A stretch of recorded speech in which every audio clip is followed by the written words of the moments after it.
janji saya kemarin ya Pak. Saat ini saya akan menjelaskan tentang penyakit TBC, penyakit yang sedang Bapak derita saat ini ya. Iya. Nah, apakah Bapak sudah tahu apa itu penyakit TBC? Betul. Tuh, ya. Saya jelaskan ya Bapak. Ya. Bapak bisa baca dulu kan ya? Bisa. Nah, ini ada selebaran bisa Bapak pelajari ketika suatu waktu Bapak lupa dengan penjelasan saya ya. Iya. Nah, penyakit TBC adalah penyakit menular yang disebabkan oleh bakteri namanya Mycobacterium tuberculosis ya. Nah, biasanya bakteri ini menyerang paru-paru atau juga bisa menyerang organ selain paru-paru. Tapi di sini kita akan bahas penyakit TBC yang menyerang paru-paru ya Pak ya. Iya. Nah, ketika Bapak terinfeksi kuman TBC, nah Bapak itu akan mengalami gejala-gejala seperti batuk berdahak ya Pak ya. Biasanya lebih dari 3 minggu ya. Kadang juga batuk yang disertai darah, jadi batuk berdahak campur darah ya Pak ya. Kemudian ada rasa sakit di dada sama sesak napas Pak. Nafsu makannya menurun, terus berat badannya juga bisa turun ya. Demamnya bisa lebih dari 1 bulan, itu tanda dan gejalanya ya. Berkeringat di malam hari meskipun tidak melakukan kegiatan Pak ya. Nah, penyakit TBC itu Bapak bisa menular melalui droplet. Jadi ketika Bapak batuk dan bersin, itu Bapak bisa menularkan kuman TBC ke orang lain ya. Nah, karena penularan TBC itu bisa melalui udara, jadi Bapak itu harus mencegah penularan tersebut dengan cara Bapak itu harus menggunakan masker ketika ada di rumah ataupun keluar ke mana-mana ya.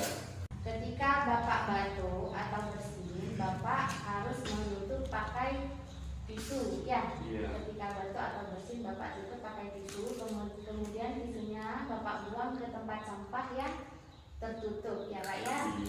Atau Bapak ketika batuk bisa menutup dengan menggunakan siku bagian dalam ya. Tidak boleh menggunakan telapak tangan, karena ketika menggunakan telapak tangan Bapak telapak tangannya akan terinfeksi kuman TBC dan mungkin Bapak lupa cuci tangan terus megang makanan atau barang-barang di sekitar ya Pak. Nah, selain itu untuk mencegah penularan TBC ini Bapak juga rutin menjemur bantal di bawah sinar matahari ya. Itu efektif untuk membunuh kuman TBC. Kemudian juga jendela rumah juga dibuka ketika pagi hari agar sirkulasi udara bisa keluar dan masuk ke dalam rumah ya. Sekarang apakah Bapak sudah mendapatkan pengobatan 6 bulan dari puskesmas? Sudah. Jadi Bapak harus menjalani pengobatan 6 bulan itu tidak boleh putus ya. Setiap hari Bapak harus meminum obat TBC tersebut di waktu yang sama.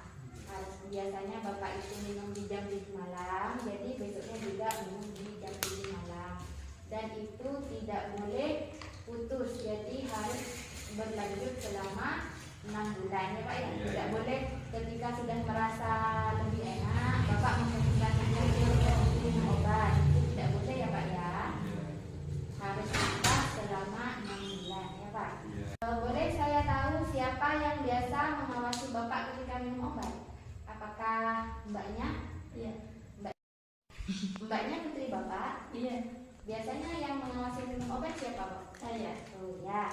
Ya Pak, kalau tiap hari Bapak selalu diingatkan untuk minum obat ya Pak, biar pengobatan TBC-nya tuntas. Karena penyakit TBC ini bisa sembuh asalkan pasien teratur minum obat. Ya.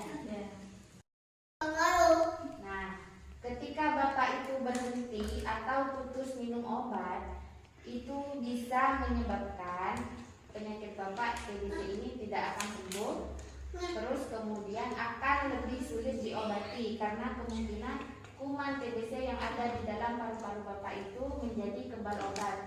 Jadi pengobatan Bapak gagal dan harus melanjutkan pengobatan yang lebih lama, atau ada namanya itu pengobatan TBC kebal obat. Jadi Bapak tidak boleh sentuh obat. Nah, selain itu ketika Bapak berhenti minum obat, penyakit TBC Bapak tidak sembuh, penularan juga akan semakin tinggi ya Pak ya. Iya. Apakah Bapak sudah mengerti dengan penjelasan saya tadi? Iya. Bisa Bapak ulangi sekali lagi? Iya.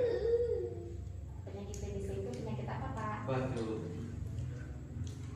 Oh ya, ternyata Bapak masih belum ini ya Pak ya. Bapak masih belum bisa mengerti. Nanti mungkin Mbaknya sudah mengerti ya Pak ya.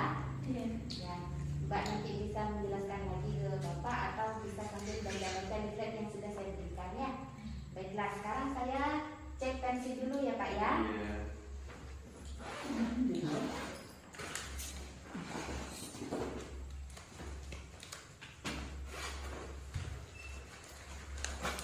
Luruskan tangannya Pak.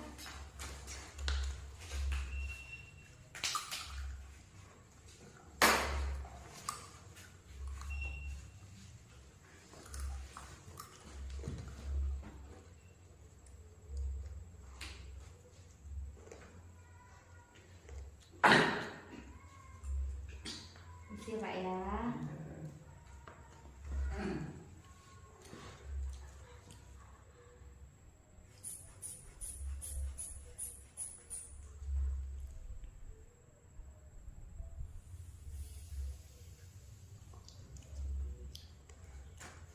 Tensi Bapak saat ini 110/80, tensinya normal ya Pak ya.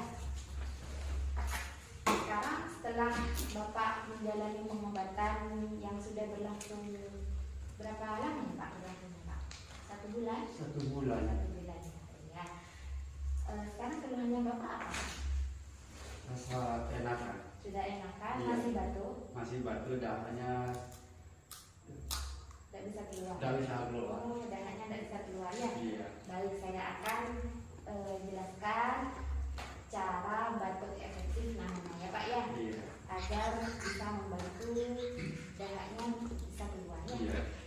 Ini saya ada satu lagi leafletnya ya, Iya. jadi bisa Bapak baca-baca nanti seandainya Bapak mengikuti ya. Ini namanya teknik batuk efektif untuk mengeluarkan dahak ya. Iya.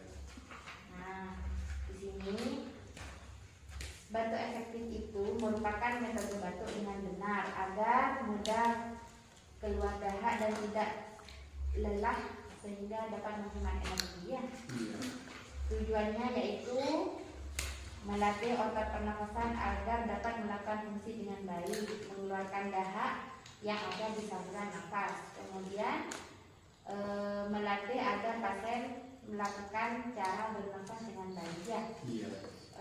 Manfaatnya apa? Manfaat batuk efektif ini untuk mengeluarkan dahak yang menyumbat jalan nafas ya Pak ya. Iya. Sekarang saya kasih tahu cara melakukan batuk efektif. Nah, yang pertama Bapak harus minum air hangat. Tujuannya agar mudah dalam mengeluarkan dahak ya. Kemudian tarik nafas dalam 4-5 kali. Bisa dipraktekkan Bapak? Iya.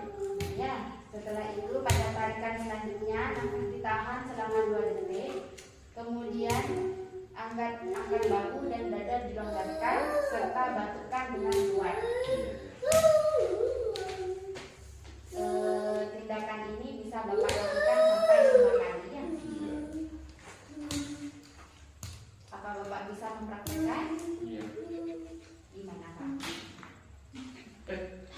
Ya, gimana? Kayak ada dalam tidur nih, bersandar ini.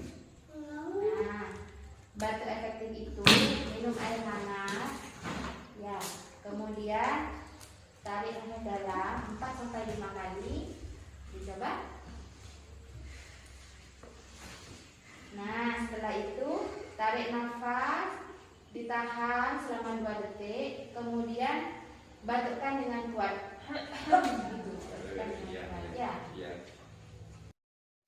Nah, ketika Bapak batuk dan sudah bisa mengeluarkan dahak, Bapak harus menggunakan tempat khusus untuk membuang dahak ya Pak ya. Iya. Mengingat dahak yang Bapak keluarkan itu mengandung bakteri yang bisa menular kepada orang lain, terutama keluarga Bapak ya. Jadi di sini saya akan memberikan contoh tempat dahak yang bisa Bapak gunakan. Pakai tempat seperti ini yang ada tutupnya ya. Iya. Kemudian di dalamnya kita kasih cairan klorin atau Bapak bisa menggunakan baking, cairan pemutih baju itu juga bisa digunakan ya. Nah, kita ambil 1 sampai 2 tutup botol, kemudian kita tuangkan ke dalam sini, ke dalam pot sekutum ini, pot dahak namanya Pak ya. Iya. Nah, setelah itu ketika Bapak mengeluarkan dahak, batuk dan mengeluarkan dahak, Bapak tampung di sini yang sudah dikasih cairan klorin tadi, dikasih cairan baking tadi ya Pak ya. Setelah mengeluarkan dahak, kemudian ini ditutup kembali ya Pak ya. Iya. Nah, ketika sudah penuh, Bapak bisa membuangnya di kamar mandi. Terus disiram agar mengalir lewat pembuangan air